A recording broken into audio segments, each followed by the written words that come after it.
Hello guys, welcome back sa ating channel. So ngayong araw guys, kung mapapansin nyo, meron tayong buhangin dito. Kasi gagawa ako ng DIY kalandi uling na pwede ring gamitan ng butane.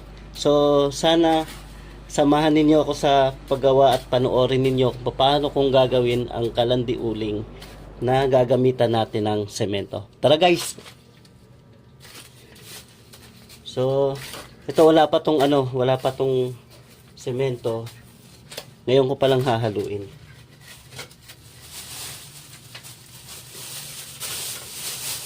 Noong nakaraang araw kasi guys, gumawa na ako. Kaso need ko pa ng isa. Tapos hindi ko rin na video. Kaya gagawa rin ako ng isa para maipakita sa inyo kung paano yung paggawa ng kalandi uling na semento yung gagamitin. So, ito guys, hindi naman na kumbaga hindi naman na to bago sa atin. Madalas nga natin nakikita to sa iba. Pero, papakita ko lang sa inyo, baka meron kasing gustong makatipid. Pwede rin naman kasing i-business to guys. Yung mga paggawa ng kalandi uling. Pero, hindi lang ito kalandi uling, kumbaga pwede rin itong saksakan ng butane. Mamaya guys, pagkatapos nito, kasi hindi naman agad matutuyo to, abutin pa ng bukas. Pagkatapos nito, gagawa tayo ng blower para sa kalan. Yung sinog na guys, kinakain yung uy, ang likod. Anong ka?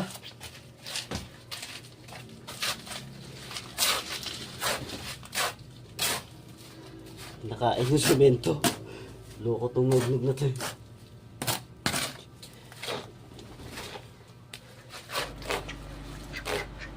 Ang likod.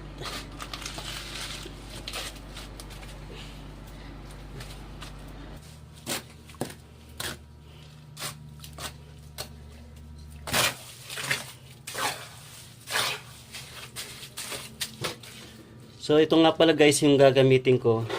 Yan, meron na siyang butas. Naka-ready na yan. Kasi nung nakarang araw nga, gumawa na ako. Kaya ngayon, salpak na lang ng salpak.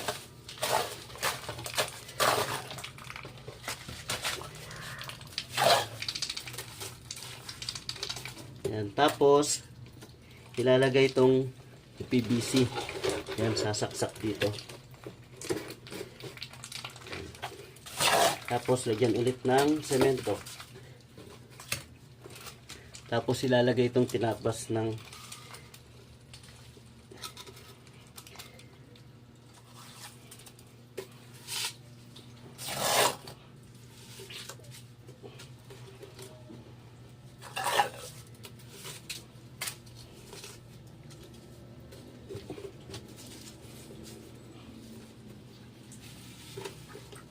para humulma siya.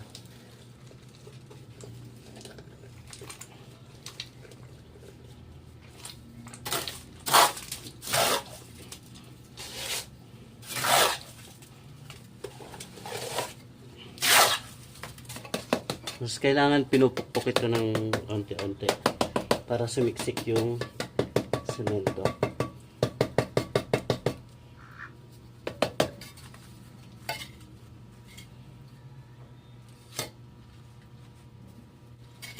So hindi ko na siya nilagyan ng bakal guys kasi makapal naman yung magkabilang gilid niya.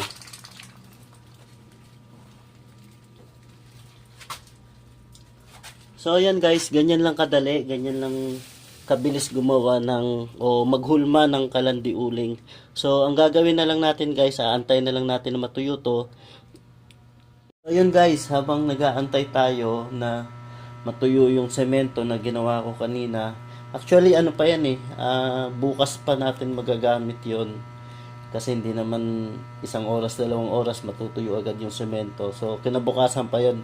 So para di tayo mainip, gagawa na lang muna ako ng blower para doon sa kalan, para kung sakaling walang butane, yan kagaya neto, kung walang butane, pwede natin magamit pa rin yung kalan na ang gamit ay uling. So, dito yung mga materyales guys, yung iba niready ko na, kinat ko na para tuloy-tuloy na lang yung pag-assemble.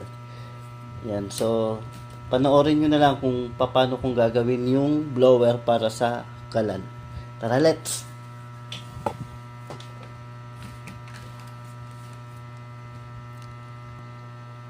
So, ito guys yung gagawin kong LC para paghigop ng ng hangin.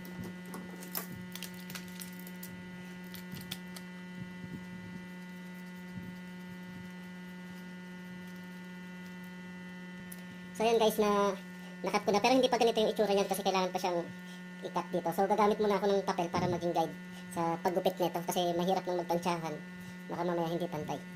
So hindi ko na pinakita sa inyo, hindi ko na inisa-isa sa inyo yung mga gagamitin. Total makikita nyo naman kung ano yung mga gagamitin na materyales. Ito nga pala guys, itong plastic na to, galing to sa galon. Yan, kinat ko na lang kanina. So kagaya nga ng binanggit ko kanina, nakaready na yung mga materyales na gagamitin para tuloy-tuloy na yung pag-assemble. So yun guys, nakapaggupit na ako ng papel. So ito yung gagawin nating guide para pantay yung pag-cut ng plastic.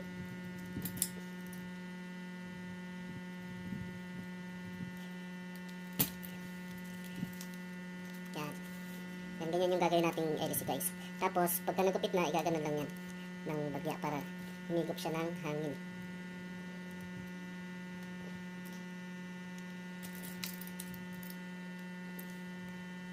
Medyo mahirap din kasi madulas yung madulas yung plastic. Siguro mas maganda lagyan ng pandikit dito para hindi siya kumilos, gumagalaw kasi. Yun guys, kumuha na ako ng scotch tape. So wala kasi akong double-sided, dapat double-sided na lang para mas mabilis sana. Pero okay na siguro to. Yun lang, dumikit sa kuko ko, wag lang. Yan. Pantay naman. Mas sigurado na kasi, mas mabuti na kasi yung sigurado tayo na pantay yung pagkat para maayos na makakahigop ng hangin. Yan. Yan. Yun. Yan.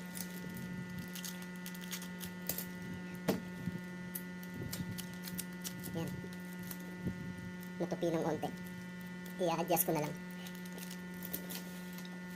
Medyo hindi mape-perfect pero at least kahit paano nasusundan yung hubog ng niya, ng pattern natin. Yan.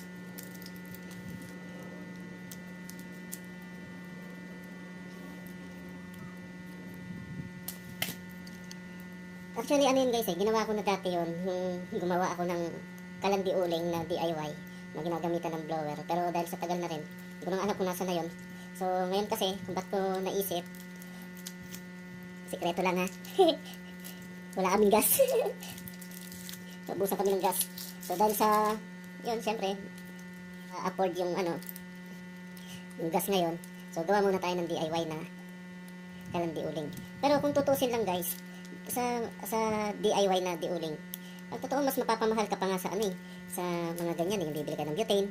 Kung walang butane, bibili ka ng uling kasi hindi mo naman mapapatay yung uling pagka naluto na yung yung niluluto mo. So yung uling pagka nagsimula na siya, nag-start na siya na na nasindihan, yun na yun, tuloy-tuloy na yun hanggang sa maging abo na. Pero kasi kung bakit naisip ko rin na gumawa ng diuling, kasi pwede ka makabili ng tingi-tingi na uling, pwede ka rin makabili ng butane. Ito magkano lang naman to, tag 40 pesos. Pero although yung una nabili ko 57, mas mahal yun kaysa dito. Pero mas mahal pa rin itong 40 pesos na butane kasi kung magpaparefill lang, nasa 30 pesos. Kaso meron silang minimum na bottle na ganito na 40 pieces. So yung butane ko dito is nasa 8 pieces pa lang, kaya hindi pa ako pwedeng magpa-refill ng ganito. Ewan ko lang sa mga iba kung pwedeng magpa-refill ng isang lang, o siguro may limit sana hanggang 10 ganyan. Kasi kinuwenta-kwenta ko, mas mahal pa rin. Pero kasi nakakabili ng tingi-tingi. Kaya, yan guys, na, ko na. So, ang gagawin ko, iinitin ko lang ng onte, tapos, ipapalipit, para pagka lumamig siya, steady na siyang ganyan. Pero, ito nga pala guys, yung paglalagyan ng dynamo. So, susukatin muna natin kung hindi ba siya tatama. So, yan, okay lang. Hindi siya hindi siya tatama sa gilid. Pero mas maganda siguro, bawasan pa kung... Yan.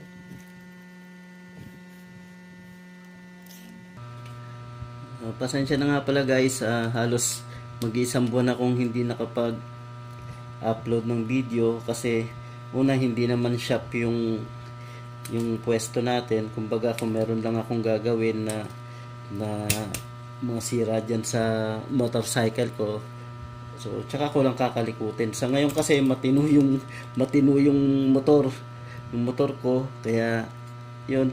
Pero hayaan nyo guys, nag-iisip ako ng mga content kagaya ng mga DIY kasi medyo nauuso nga yung DIY. Pero yung DIY na gagawin ko, gagayahin ko lang din doon sa mga nakikita ko, sa mga napapanood ko sa Reels, sa mga TikTok na DIY. So ang gagawin ko nga lang guys, ang kakaiba nga lang na gagawin ko doon sa DIY guys, kung legit ba yung mga ginagawa nilang DIY na pinopost nila sa Facebook.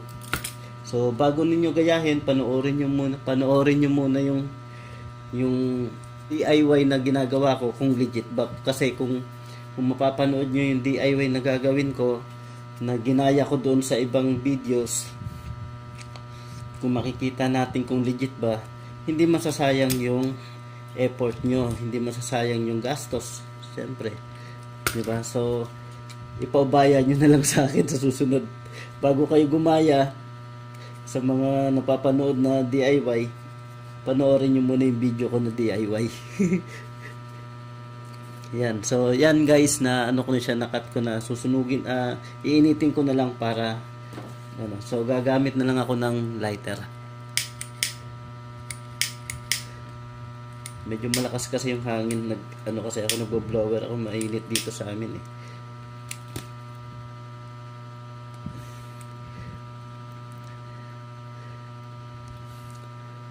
Yan. So yun guys, na palipit ko na, bubutasin ko na lang tapos ipapasok ko itong pinaka propeller niya. Yan, ganyan.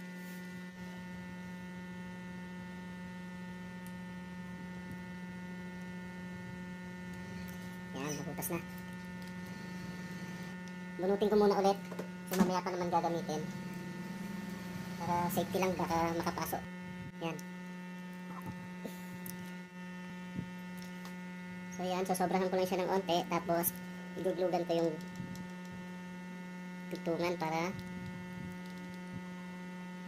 kumapit siya. Nang ilalagay ko, ito na lang sa glue gun. So yan guys, napaupo ko na siya sa PVC. Yan, kakabit ko muna yung LC. Yan, total ito nalagyan ko na ng glue ito. So ikakabit na lang dito. So yan guys, naikabit ko na. Pinutol ko na rin para hindi masyadong mahaba. Yan. Dito ko na lang siya ipapatong para pagka isasara, yan, gano'n na lang siya. So, ito yung ilalim, tapos ito yung ibabaw. Yan, gano'n lang. So, ma-assemble ko pa siya ng maayos kasi nandito siya sa takip. Nasa labas, magagawa ng maayos. So, yan, nilihain ko muna para kumapit talaga yung So, yun guys, binutas ko na rin to. Yan, tapos niliha ko na rin to para pagka idinikit ito, yan, nakakapit talaga siya. So ito na guys, naikabit ko na yung dynamo dito sa takip. So try natin kung hindi ba siya sasabit. Tingnan yung itsura dyan sa loob guys. So yun guys, binutas ko na yung gilid. Binutas ko na rin yung dito sa higupan ng hangin. So yung naalala ko, yung pwesto nga pala ng LC, baka mamaya baliktad, iikutin ko na lang din siya, iinitin ko na lang. Kasi parang yung position ng LC parang pabuga. Pagka pabuga yung position niya, ang higop ng hangin dito sa baba. Kaya dapat pahigop siya para dito yung pabuga ng hangin para papunta siya doon sa kalan na diuling. So kakabit ko muna yung rito. So yan guys, ganito yung itsura niya. Yan, may paa siya rito para hindi natutumba. Kasi kung walang paa to, yan o, kagaya yan, tutumba. Pero pagka may paa siya, ganyan, ipipix ko na lang to para Yan, so yan guys, nakagawa na ako ng takip para dito sa butas sa taas. So ito tornilyo na lang. So yan guys, naikabit ko na yung dito sa taas. Yan, binubuksan lang yan. So dito didepende kung gaano kalakas na hangin yung gusto mong ibuga niya papunta dun sa kalan. So yan guys, kinabit ko na temporary lang para matesting muna kagad. So ito yung power bank sasaksak ko. So yan guys. So So yung ingay niya, ibig sabihin meron yung sabit, kaya babawasan ko na lang yung hélice. Pero bago ko bawasan, tingnan ko muna kung may hangin bang lumalabas. Kasi kailangan mo nang malaman kung dito lumalabas yung hangin. So ayan guys, titingnan ko kung saan may lumalabas na hangin. So gumupit ako ng plastic para makita natin kung pag hinangin, ibig sabihin hindi siya lumalabas. So ito muna yung ano. So ayan guys, kita nyo naman. Yan. Medyo mahina yung buga ng hangin. So titingnan ko dito sa kabila. So ayan guys, hindi naman siya hinahangin, pero pili ko parang malaki pa yung ano plastic Yan. Yan, hindi naman siya parang ano ba yan, parang lumilipad. Yan, hindi naman siya ganun. So ibig sabihin, yan pahigop nga guys, pahigop ko. Kita nyo naman, di ba? Pahigop yung ano niya. Papasok yung plastic. So ibig sabihin, humihigop ito ng hangin. So yun dito, yun guys, tingnan. Yan Usog ko pa, yan. Yan. So yun siya guys, yung plastic, tapos ilalagay ko yan. Kita nyo naman gumagalaw siya. Ibig sabihin dito yung ano, pero kasi nararamdaman ko naman na meron naman talaga siyang hangin dito. So, ang purpose nito guys, para tuloy-tuloy yung pagsindi ng uling. So yan guys. Okay naman. Yan. So tapos na yung ginawa natin blower. So pwede na to. Yan, medyo malakas-lakas na yung hangin. Bumubuga dito sa katawan ko. Pero babawasan ko yung hélice pa para mawala yung ingay. So bukas ko na lang itutuloy to guys. So yun guys, tuyo na yung semento na hinalo natin kahapon para mahulma yung kalandi uling. So yan, may tubig, umuulan kasi ngayon. Kaya nalagyan, pero wala namang problema yan. So papakita ko sa inyo kung paano to tatanggalin sa hulmahan dito sa plastic. So gagamit tayo ng mainit na tubig kasi hindi natin pwedeng pukpukin to.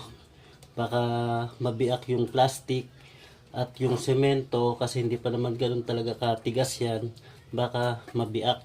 Kaya gagamit tayo ng mainit na tubig para bumaba yung semento. So isa na lang yan guys. Yan, umuusok pa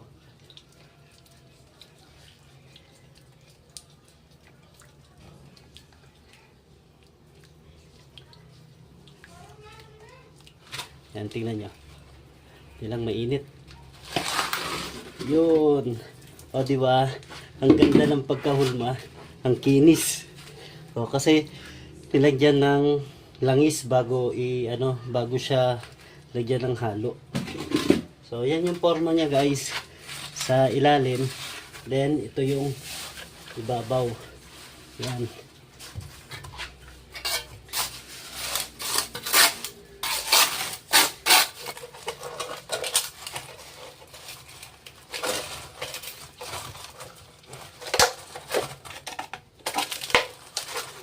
Yan. Yun, nabunot na. Yan. Ganyan yung itsura niya guys sa loob.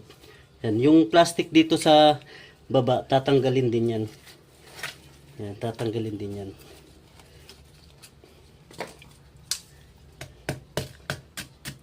Yan. Habang hindi pa ganun katigas yung semento, dapat matanggal na yung mga yung ginamit na pamorma. Kasi pagka tumigas na yan, wala, mahirap nang matatanggal yan. Ngayon, dahil hindi pa siya pwedeng i-grinder, kasi ikakat ko yun dito guys dito. Yan, para lusutan din ng apoy. Yan. Dahil hindi pa pwedeng i-grinder, kailangan pa kasing ibilad dito. Kaya ipapakita ko na lang sa inyo yung una kong gawa na kalan. So same lang naman din sila, wala namang pinagkaiba. Pero yon, nakat ko na yun dito.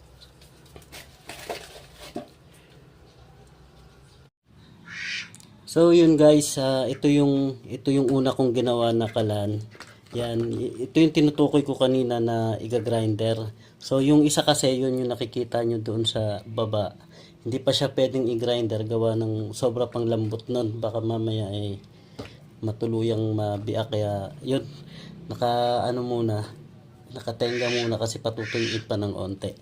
Tapos ito yung loob niya guys. Yan. Ito na yung kagaya lang din nun nakita nyo, pero ito kasi may cut na ito dito. Yan.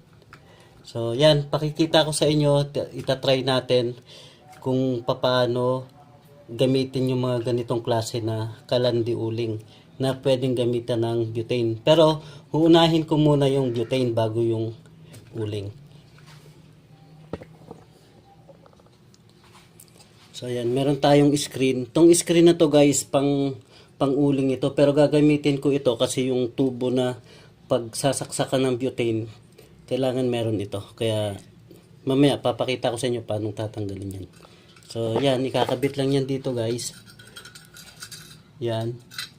Ganyan lang itsura niyan. Tapos yung butane. Ito yung butane. Yan. Tapos sasaksak lang yan dito sa butas. Tapos itong tubo na to guys, ilulusot lang dito sa may dito, ilulusot dito.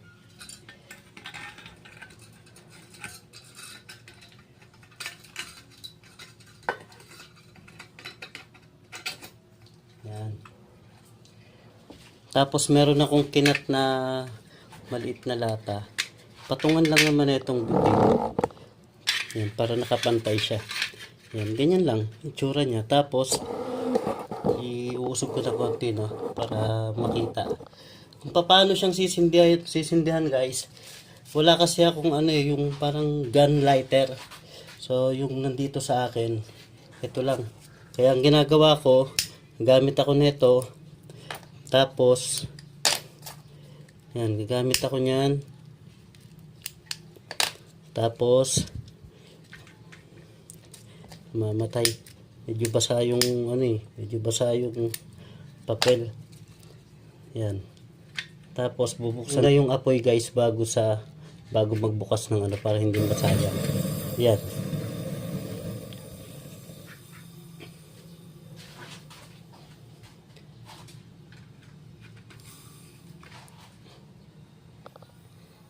Yan guys, depende na lang sa gusto nyo gaano kalakas yung apoy. Yan, makikita nyo naman.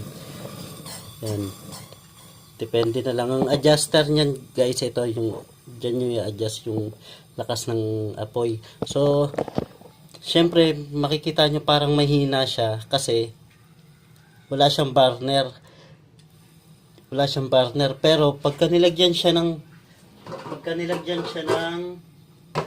kawali guys, yan, makikita nyo sa ilalim, kalat yung niyan, kalat yung ilang papakita ko. Lalakasan ko ng onte yan, para lumabas yung apoy niya.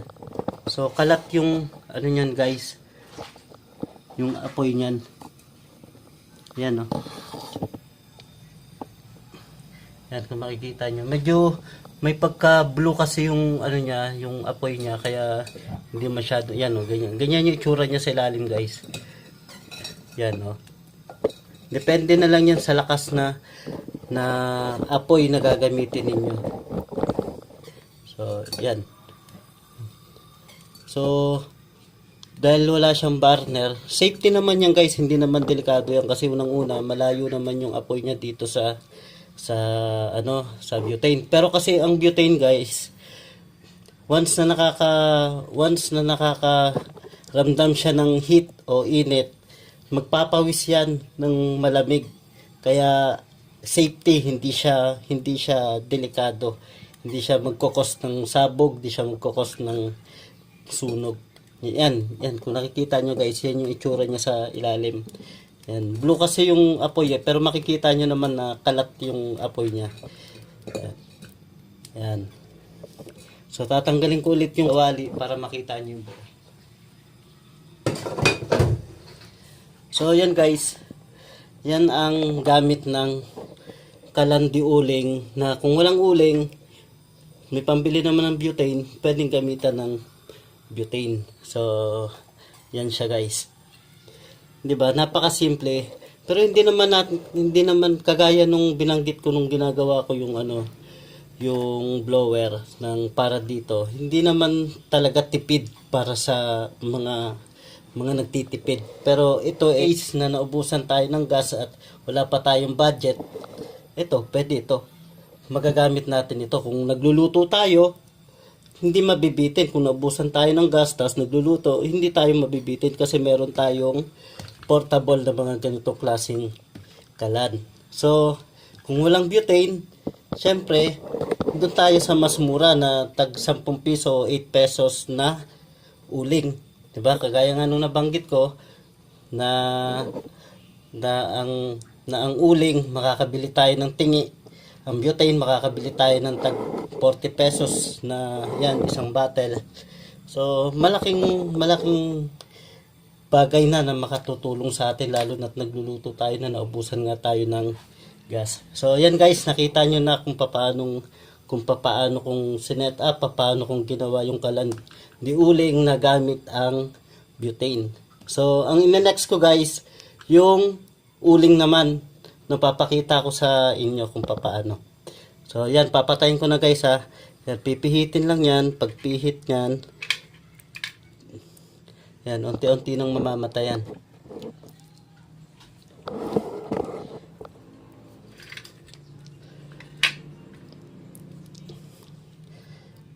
Yan.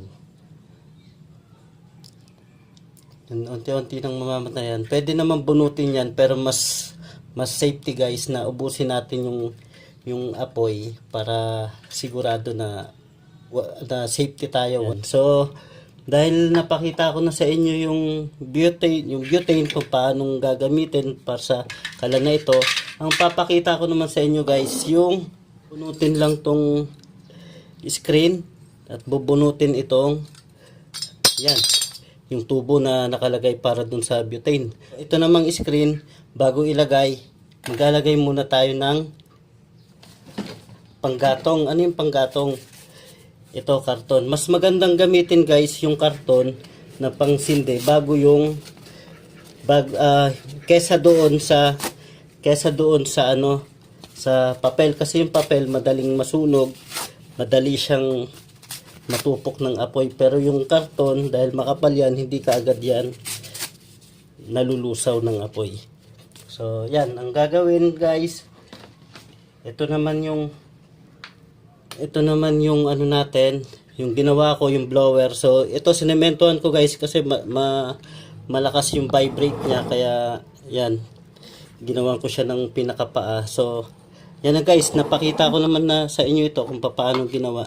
So isasaksak lang yan dito, yan, sasaksak lang yan dyan. Tapos gumamit muna ako ng ano guys, power bank, kasi wala akong makita, wala akong mahanap na charger para dito. So yan, isasaksak lang yung ganyan. So yan, nakita nyo naman, umiikot, naririnig naman. So yan. So yan siya guys. Tapos ang gagawin guys,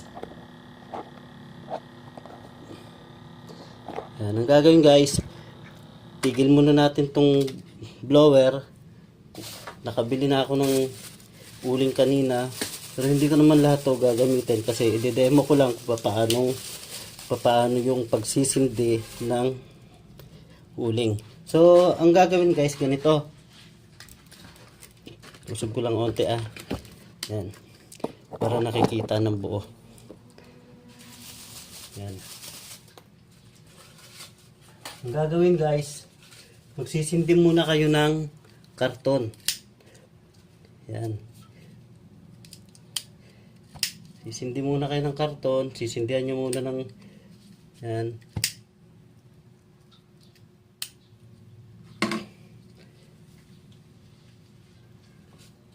Yan, lalagay dyan sa loob. Pagka nailagay na yung karton yan, umuusok na yung karton.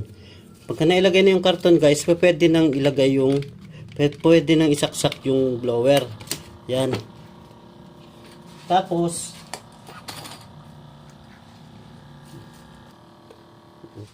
yan guys, nakikita nyo naman, yan, umaapoy na. Pwede nyo nang ilagay itong screen na may uling. Yan, ganyan lang guys. Parang ano lang. Tapos pwede nyo nang isaksak itong blower. Yan, ganyan lang siya.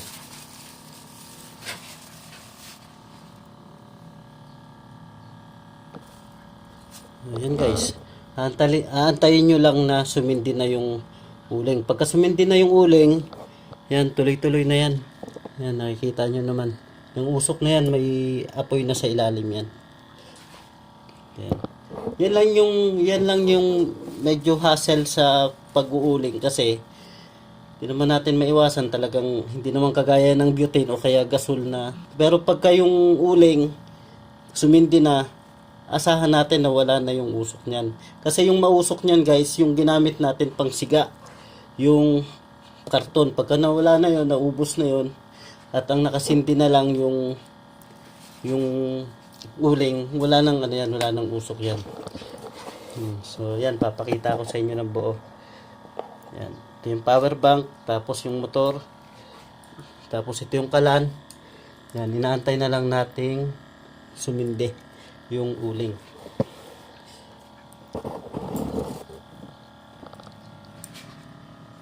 Ito, yan oh, may ano na siya, may baga na siya. So yan, dahil bumaga na yung uling, tuloy-tuloy na yan guys na lalaki yung ano niya, yung sindi niya. Yan oh. Yan. Hindi ko lang nilahat, hindi ko lang dinamihan yung uling kasi wala naman akong lulutuin. Kumbaga ito dinemo ko lang para nakita nyo yung pag-assemble ko ng kalan, tapos pag-assemble ko ng blower. So ide-demo ko rin kung paano ginagamit yung mga ganitong klaseng kalan. So nakita nyo naman na guys. So sana nakatulong, at sana kung kayo nangangailangan ng mga kagaya nito, pwede na kayong gumawa ng sarili ninyo. Pwede rin naman kayong kontakin nyo ako kung sakaling gusto nyo magpagawa, pwede naman. Na mas makakatipid kasi napakamahal kasi nung kalandi uling na paso. Nasa 200 ata yun o nasa 300, tapos hindi nyo siya magagamitan ng butane kasi nga may butas yun dito, malaki yung butas nun dito, pang uling lang talaga. So yan guys, sana nakatulong guys. So dito na lang yung video natin, at sana kung mapapadaan ka dito sa channel natin, paki-subscribe naman, at para patuloy tayo makapag-download ulit ng mga bagong video. So asahan ninyo guys, sa mga susunod gagawa na tayo mga DIY kagaya. So tapos pinag-iisipan ko rin guys na na palitan ulit yung pangalan ng channel, na itutugma doon sa ginagawa ko sa pangalan ng channel. Kasi yung Nognog Itik, yung Geps Rabbitry dati, Geps Rabbitry, kasi talagang rabbit yung ginagawa ko doon, yung pinapakita ko doon. So dito kasi sa pangalawang pangalan ng channel natin, Nognog Itik, ang plano ko kasi talaga magko-content ako gamit yung itik, gamit yung mga yung sa motor. Kaso medyo napag-iiwanan sa update si Nognog, gawa ng syempre mahirap din humanap ng i-content ng may alaga, na tapos ang ginagawa klase ng mga motor. Kaya ngayon pinag-iisipan ko ulit kung ano yung ipapangalan ko sa channel natin. So maraming salamat ulit guys sa panonood. So ingat kayo lagi, God bless po.